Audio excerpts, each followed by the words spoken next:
एक बार एक गांव में एक कंजूस सेठ करोड़ी मल रहता था।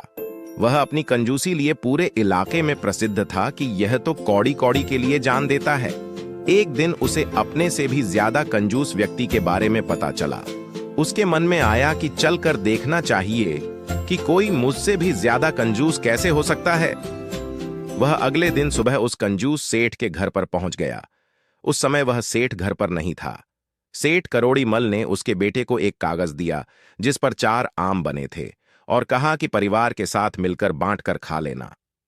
दूसरे कंजूस सेठ के बेटे ने हवा में 6 सेब बनाए और कहा कि लगा कि आप भी परिवार सहित मिल बांट कर खाना। सेठ करोड़ी मल सोचने लगा कि यह तो कंजूसी में मेरा भी बाप निकला।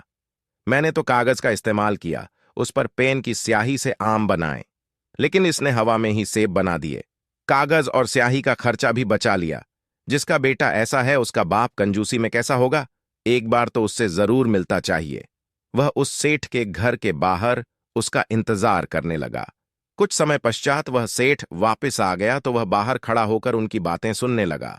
उसके बेटे ने बड़ी खुशी खुशी अपने पिता को बताया कि दूसरे गांव से एक कंजूस सेठ आपसे मिलने आया था। उसने एक कागज पर बनाकर मुझे आम दिए और कहने लगा कि परिवार सहित खा लेना। मैंने हवा में ही उसे 4 सेब बनाकर कहा कि आप भी परिवार सहित मिल बांट कर खा लेना।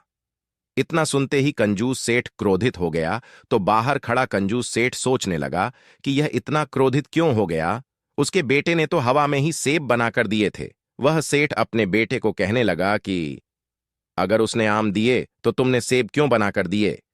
आम बाजार में 20 रु किलो बिक रहे हैं और सेब 40 रु किलो। तुमको हवा में भी इतने महंगे फल देने की क्या जरूरत थी।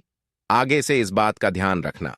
अब जो सेठ बाहर खड़ा था कहने लगा कि सच में यह सेठ कौड़ी कौड़ी दांतों से पकड़ने वाला है।